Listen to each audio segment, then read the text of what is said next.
The letter arrived on a Tuesday, slipped under the door of Julian's tiny Brooklyn apartment like a thief in the night. It was heavy, the kind of paper that smelled of old money and secrets, sealed with wax bearing the crest of a family Julian had spent years trying to forget. By the third line, his heart stopped. To my grandson Julian, the one who dared to live his truth, I leave a gift that will change everything. Julian Carter, 28, black, queer, and perpetually broke, stood frozen in his cramped living room, the letter trembling in his hands. He hadn't spoken to his grandfather, Harold Grayson, in 6 years, not since the old man's cold dismissal when Julian came out at a family reunion in Burlington, Vermont. Harold, a stoic dairy farmer with a fortune built on land and grit, had turned away, muttering about tradition and legacy. Now, Harold was dead, and this letter, written in his jagged scrawl, promised something Julian couldn't fathom. The Grayson family was a dynasty of sorts, rooted in the rolling hills of Vermont, where Harold's empire of farmland, real estate, and investments had made him a local legend. His will, read last week at the family's sprawling estate, had left everything, millions in assets, the 200-acre farm, even the antique cars, to Julian's triplet cousins, Ethan, Caleb, and Abigail. The straight triplets, as Julian privately called them, were 30, white, and picture-perfect, with their pressed khakis and predictable lives. Ethan ran a law firm in Boston, Caleb managed the family's investments, and Abigail, a mother of 2, was the darling of Burlington's social scene. They were Harold's pride, the heirs to his legacy. Julian, the odd one out, had been erased from the will, or so everyone thought. The letter, though, told a different story. It wasn't money or land. It was a key, taped to the bottom of the page, and a single line, "Find the box in the barn's loft. It's yours alone." Julian's pulse raced. He hadn't been back to Vermont since that humiliating summer, but the key burned in his palm, demanding answers. What could Harold, a man who'd shunned him, possibly have left behind? Julian caught the first bus to Burlington, the city's crisp autumn air hitting him like a memory he'd tried to bury. The Grayson farm was a 40-minute drive from downtown, and Julian rented a beat-up sedan, his savings dwindling with every mile. He thought of his boyfriend, Mateo Alvarez, 30, Latino, a nurse with a laugh that could melt glaciers. Mateo had wanted to come, but Julian needed to face this alone. "Call me if you need me," Mateo had said, kissing him softly before he left. That kiss lingered, grounding Julian as he drove past fields of fading green. The farm loomed ahead, its red barn weathered but proud, the house a white colonial beast overlooking the valley. Julian's stomach churned as he parked. The triplets were there, gathered for a family meeting to divide Harold's estate. Julian hadn't been invited, but the letter was his ticket in. He clutched it like a shield as he stepped onto the porch. Ethan answered the door, his lawyerly smile tight. "Julian, what are you doing here?" His tone was polite but sharp, like a knife wrapped in silk. Behind him, Caleb lounged on a leather sofa, scrolling his phone, while Abigail arranged flowers in a vase, her eyes flicking to Julian with pity. "I got a letter from Grandpa," Julian said, holding it up. The room went still. Ethan's jaw tightened. Caleb looked up, and Abigail's flowers hit the table with a thud. "That's impossible," Ethan said. "The will was clear. Everything's ours." Julian didn't flinch. "It's not about the will. It's about a key." He pulled it from his pocket, letting it glint in the chandelier's light. The triplets exchanged glances, their composure cracking. They'd always seen Julian as the outsider, the one who didn't fit their polished narrative. Now he held something they didn't understand. The barn was a maze of shadows, its loft reachable only by a rickety ladder. Julian climbed, heart pounding, as dust motes danced in slants of sunlight. The triplets followed, their footsteps heavy with suspicion. In the corner, beneath the tarp, was a wooden box, its lid carved with the Grayson crest. Julian's key fit perfectly. He turned it, the lock clicking like a heartbeat. Inside was no gold or deeds. Just a stack of letters, yellowed and tied with twine, and a small, leather-bound journal. Julian's breath caught as he recognized Harold's handwriting. The top letter was addressed to him, dated a month before Harold's death. "Julian, I was wrong," it began. "These letters are my confession, my truth. Read them and you'll understand." The triplets crowded closer, their voices sharp. "What is it? What's he left you?" Caleb demanded. Julian ignored them, opening the journal. The first page stopped him cold. A photo of Harold, young and smiling, arm around another man, their eyes locked in a way that screamed love. Beneath it, in Harold's scrawl, "To Robert, my heart, 1965. Julian's world tilted. Harold, the gruff patriarch who'd shunned him, had been hiding a secret of his own. The journal chronicled a love story. Harold and Robert, a farmhand, bound by a passion they could never show. Society, family, and fear had forced Harold to bury it, marrying a woman he didn't love and building a life of denial. The letters were Harold's apologies, written to Robert over decades, never sent. The triplets' reactions were a storm. Ethan scoffed, calling it a fabrication. Caleb grabbed a letter, skimming it before tossing it aside. "This doesn't change anything," he said. Abigail, though, was quiet, her eyes wet. "He never told us," she whispered. Julian felt a pang of pity for her. She'd worshipped Harold, blind to his pain. That night, Julian sat in the barn, reading by lantern light. Each letter was a wound, raw and aching, revealing Harold's regret for pushing Julian away. One passage burned into his mind. "I saw myself in you, Julian, brave in a way I never was. I failed you, but I hope this gift makes it right." The gift wasn't wealth.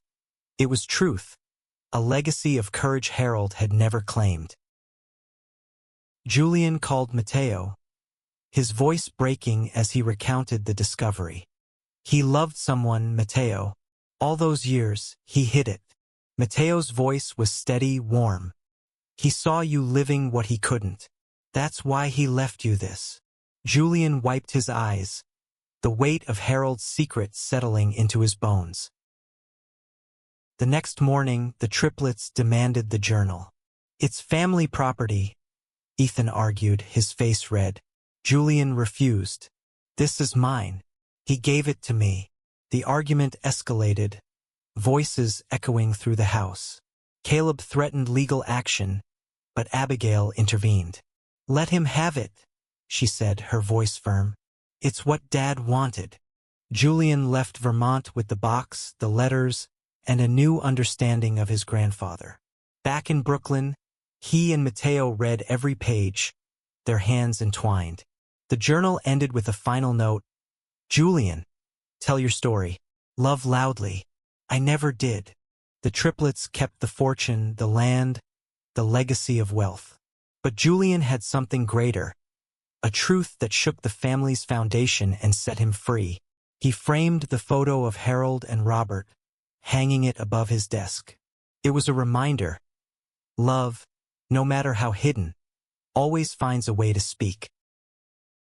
The Brooklyn air felt heavier when Julian returned, the wooden box tucked under his arm like a relic from another life. He set it on his kitchen table, the only piece of furniture not scavenged from a thrift store, and stared at it. Harold's journal, with its cracked leather and faded ink, seemed to pulse with a story that refused to stay buried. Mateo came over that night, his nurse's scrubs wrinkled from a double shift at Bellevue. He was 30, with dark curls and a quiet strength that made Julian feel safe. "You okay, amor?" Mateo asked, sliding a hand over Julian's. The question hung between them, unanswered.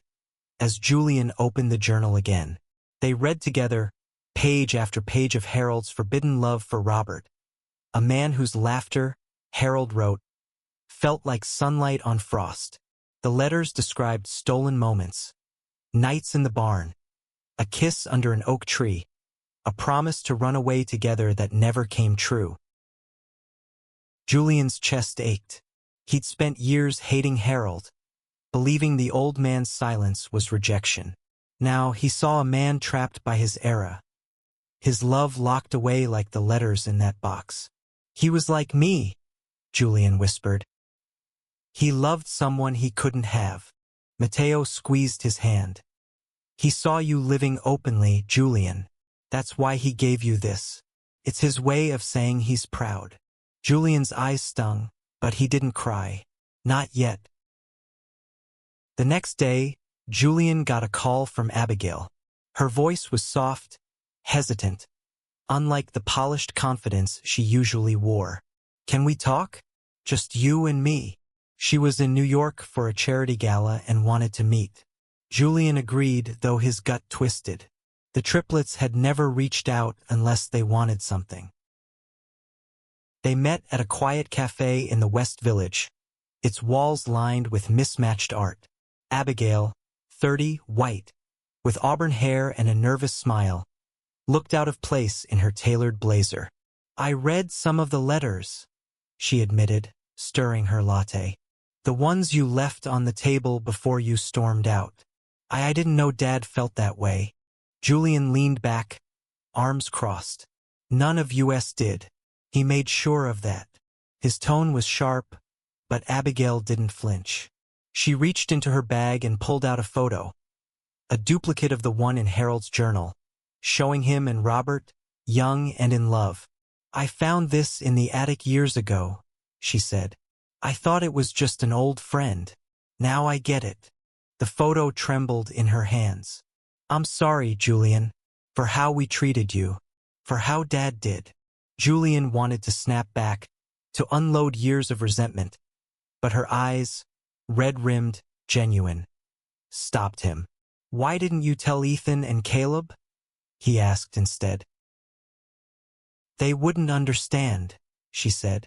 They're too busy fighting over the estate. But I want to make this right. She slid an envelope across the table. Inside was a check for $50,000, drawn from her personal account. It's not the inheritance, but it's a start. Use it for something that matters. Julian stared at the check, his pride warring with practicality. He wanted to tear it up, to tell her he didn't need her pity. But Matteo's voice echoed in his mind. Take what helps you build, amor. He pocketed the check, nodding stiffly. Thanks, he said, the word heavy. Back home, Julian couldn't shake Abigail's words. She'd seen something in Harold's story that Ethan and Caleb refused to acknowledge. He opened the journal again, finding a letter dated 1980, when Harold was 40. Robert, I saw you in town today with your wife. You looked happy. I hate you for it, but I'm glad. The pain in those words cut deep. Julian wondered if Harold had ever found peace. He called Matteo, kneading his voice. What do I do with this? Julian asked, holding the journal like it might burn him. It's not just about Grandpa. It's about me, too. Matteo was quiet for a moment. Tell his story, he said finally. Not just for him, but for you. For everyone like you. The idea sparked something in Julian, a purpose he hadn't felt in years. He wasn't just a struggling artist scraping by in Brooklyn. He was the keeper of a truth that could change how his family saw him, saw Harold, saw love. The next week, Julian started writing. He poured Harold's letters into a manuscript, weaving his own story alongside his grandfather's. He wrote about the summer he came out, the silence that followed, and the pain of being the odd one out. He wrote about Matteo, whose love had carried him through the darkest days. The words flowed, raw and unfiltered, until the manuscript grew to hundreds of pages. But the triplets weren't done with him. Ethan called, his voice clipped. We heard about Abigail's little stunt. That money's family property, Julian. We want it back. Julian laughed, a bitter sound. It's mine now, just like the journal. Ethan's silence was icy, but Julian didn't care. He was done playing their games. Mateo helped Julian find a small publisher in Brooklyn, one that specialized in queer stories. The editor, a woman named Lila with a sharp wit and kind eyes, read the manuscript in one sitting. "This is powerful," she said, her voice thick with emotion. "It's not just Harold's story, it's a legacy." She offered a modest advance, enough to cover rent for a few months. Julian signed the contract, his hands shaking. As the book took shape, Julian felt Harold's presence in every word. The journal had given him more than truth. It had given him a voice. He dedicated the book to Mateo, whose love had been his anchor, and to Harold, whose silence had taught him to speak. But the triplets weren't finished. Caleb showed up at Julian's apartment one night, his face flushed with anger. "You're dragging our family's name through the mud," he spat. "That book's a lie." Julian stood his ground, the journal in his hand. "It's the truth. Grandpa's truth. And mine." Caleb's eyes narrowed, but he left without another word. Julian knew this wasn't over. The triplets had the money, the power, the legacy. But Julian had something they couldn't touch, a story that would outlive them all. Julian's manuscript, titled The Barn Letters, began to ripple through Brooklyn's literary scene even before its release. Lila, his editor, had connections, and she'd sent early copies to a few critics who called it a raw, unflinching portrait of love and loss. Julian, who'd spent years doubting his worth, felt a flicker of pride. But with that pride came fear. The book wasn't just his story, it was Harold's, and the triplets would not let it go quietly. Mateo was his rock, as always. They spent evenings in Julian's apartment, revising drafts over takeout, Mateo's laughter cutting through the tension. One night, as they sat on the fire escape, the city buzzing below, Mateo said, "This book's gonna change things, Julian. Not just for you, but for everyone who reads it." Julian leaned against him, the journal tucked between them. "I hope so," he whispered, "but I'm scared they'll try to stop it." They meant Ethan and Caleb, who'd sent a cease and desist letter through their lawyer, claiming the journal was stolen family property. Julian laughed when he read it, but the laughter was hollow. The triplets had the resources to bury him in legal fees. Abigail, though, stayed silent, her check still untouched in Julian's bank account. He wondered if she was an ally or just biding her time. The first blow came at a family gathering Julian wasn't invited to. Abigail called him afterward, her voice shaky. "Ethan's hired a private investigator to dig into your life. They're looking for anything to discredit you. Your past, your finances, even Mateo."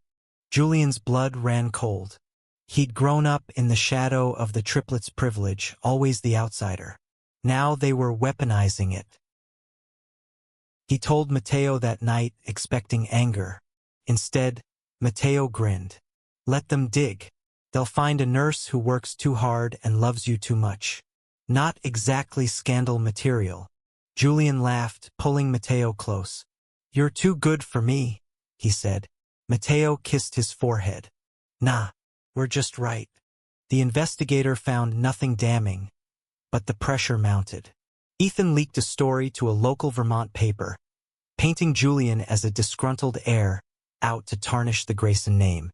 The article stung, but it backfired. Readers were curious, and the barn letters gained traction online. Pre-orders spiked, and Lila called Julian with news.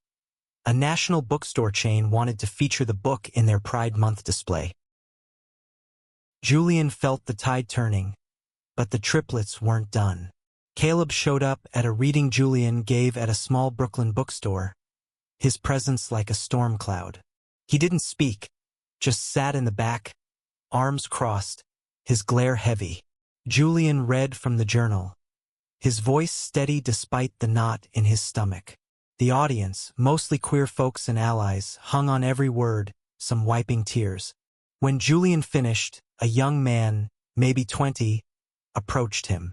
"My grandpa was like yours," he said quietly. "He never got to be himself. Thank you for this." Those words carried Julian through the next weeks. As the Triplets attacks grew uglier, Ethan filed a lawsuit claiming intellectual property theft.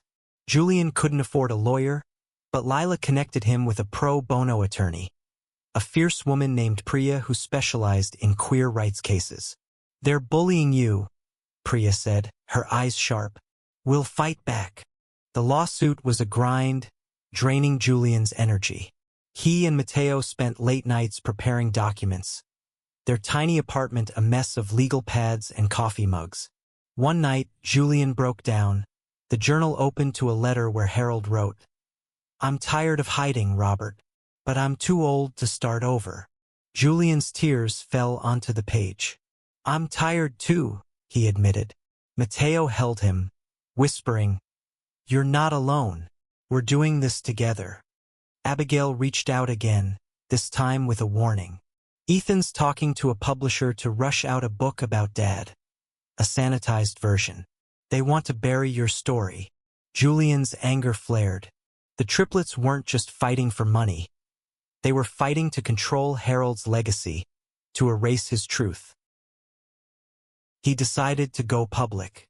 With Lila's help, Julian pitched an interview to a queer magazine with a national reach. The piece, titled "The Hidden Love of Harold Grayson," went viral. It detailed Harold's secret romance, Julian's discovery, and the Triplets' attempts to silence him. Readers flooded social media with support, sharing their own stories of hidden love and family rejection. The Triplets' narrative began to crack. Ethan called Julian the day the article dropped. "You're destroying our family," he hissed. Julian didn't back down. "I'm telling the truth, Grandpa's truth. If that destroys anything, it's your lies." Ethan hung up, but Julian felt a weight lift. For the first time, he wasn't afraid. The book's release was set for June, and Julian planned a launch event in Burlington, a bold move to reclaim his place in the family's hometown. Mateo helped him organize, their evenings filled with love and purpose. As they hung posters in their apartment, Julian realized something. Harold's gift wasn't just the journal. It was the strength to fight for his own story, to love loudly, just as Harold had wished. But the night before the launch, Julian got a call from Priya. "They've escalated," she said. "The Triplets are claiming you forged the journal. They've got an expert to testify." Julian's heart sank. The truth was in his hands, but the Triplets' money could bury it. He looked at Mateo, who nodded.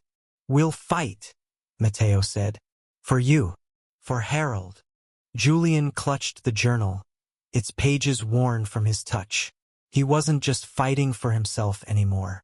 He was fighting for every love that had been silenced, every story that deserved to be told. The Burlington bookstore was packed, its windows glowing with fairy lights as Julian stood at the podium, the barn letters in his hands. The crowd, locals, queer activists, even a few curious Grayson family friends, watched him with quiet anticipation. Mateo sat in the front row, his smile a beacon. Julian's voice shook as he began, reading Harold's words. "I loved him in silence, but silence is a thief." The room was still, some wiping tears, others nodding. Julian felt Harold's presence, urging him on. But the Triplets' shadow loomed.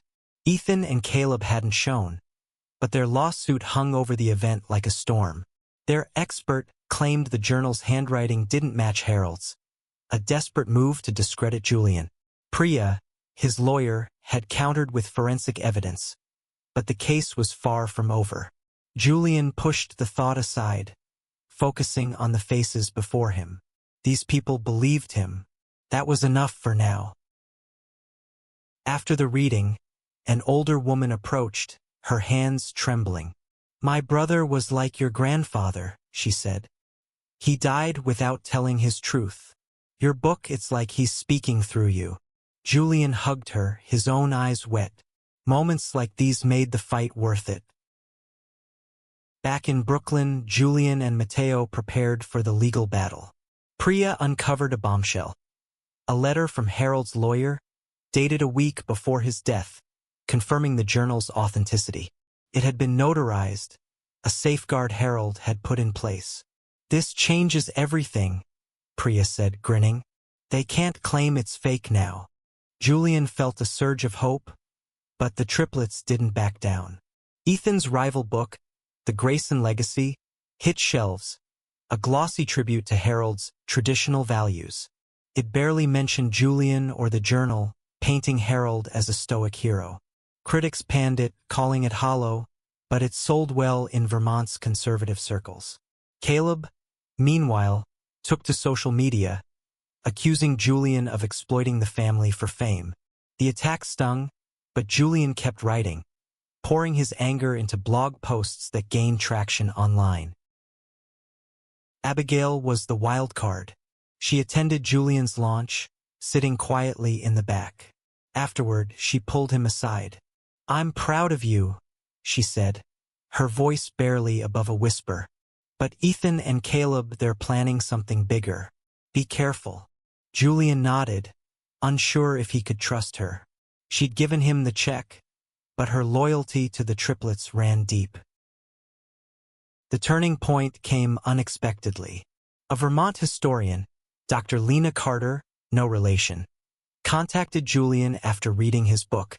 She'd found records in a local archive, letters between Harold and Robert, stored in a forgotten collection.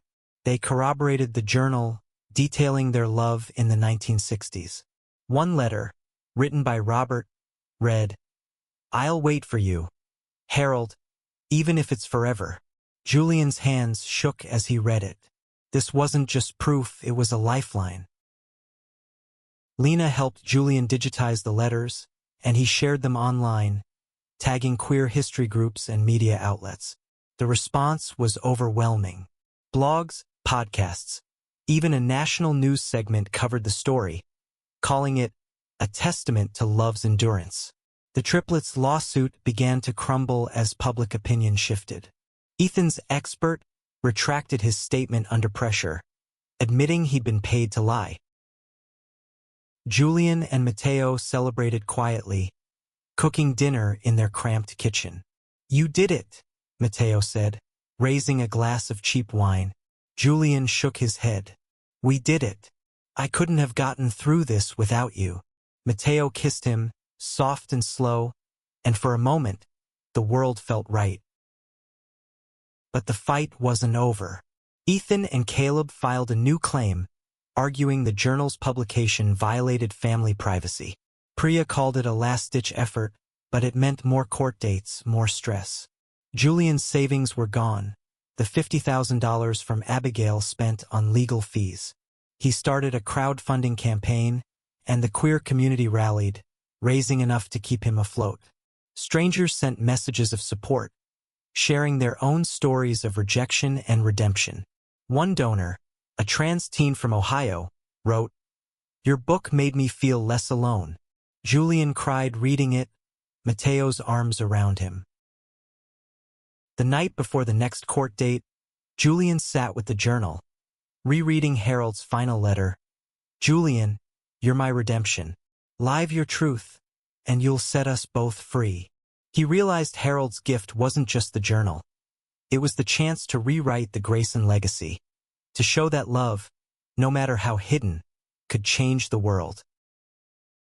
As Julian prepared for court, he got a text from Abigail. "I'm testifying for you. I found something." His heart raced. Could she be trusted? Or was this another triplet trap? He showed the text to Matteo, who nodded. "Whatever happens, we face it together." Julian clutched the journal, its weight both burden and blessing. Tomorrow, he'd fight for Harold's truth, for his own, for every love that had been silenced. and with Mateo by his side, he knew he could win. The Burlington courtroom was cold, its wooden benches polished to a sterile shine. Julian sat beside Priya, the journal in a protective sleeve, its pages now famous. Across the aisle, Ethan and Caleb sat with their lawyer, faces grim. Abigail was there too, but she avoided Julian's gaze, her hands clasped tightly. Mateo squeezed Julian's knee under the table, a silent reminder. We're in this together. The judge, a stern woman with gray hair, called the session to order. Ethan's lawyer argued first, claiming the Barn letters defamed the Grayson family. Priya countered with the notarized letter and Lena's archival find, proving the journal's authenticity. Then came the surprise. Abigail took the stand. "I found a will," she said, her voice steady despite Ethan's glare. A draft hidden in Dad's study. It left the journal to Julian and instructed him to share it. She produced a document, its edges yellowed but its intent clear. Harold had wanted Julian to have the truth, to tell the world what he couldn't. The courtroom buzzed, and Ethan's face went pale. Abigail's testimony was a turning point. She spoke of finding the draft will months ago but hesitating, torn between family loyalty and truth. "I was wrong to stay silent," she said, tears falling. "Julian's book honors Dad, not destroys him." Caleb stormed out, but Ethan stayed, his jaw tight. The judge dismissed the lawsuit, ruling the journal was Julian's rightful property. Outside, reporters swarmed. Julian held Mateo's hand, the journal tucked under his arm.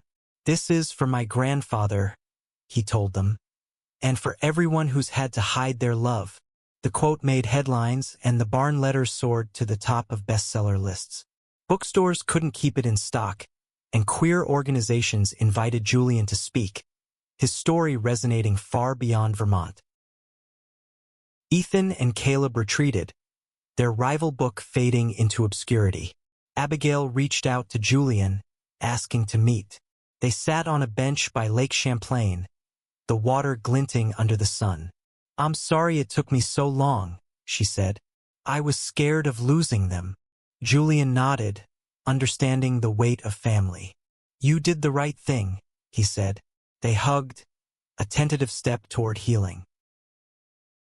Months later, Julian and Mateo stood in the Vermont meadow where Harold and Robert had once stolen kisses. They'd used crowdfunding money to buy a small plot nearby, planning a community garden for queer youth.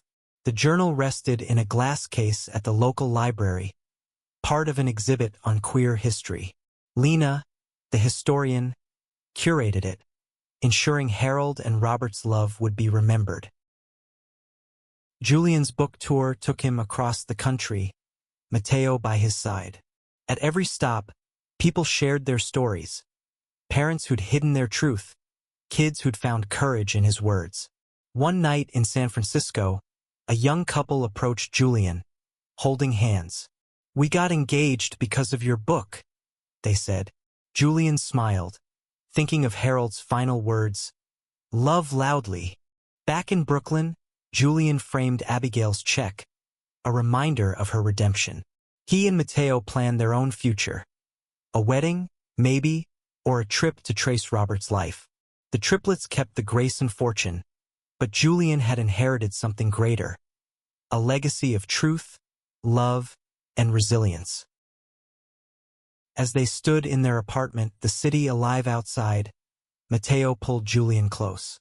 "You changed the world, amor," he whispered. Julian kissed him, feeling Harold's gift in every heartbeat. The journal had shaken the Grayson family, but it had built a new one where love didn't hide, where truth set them all free.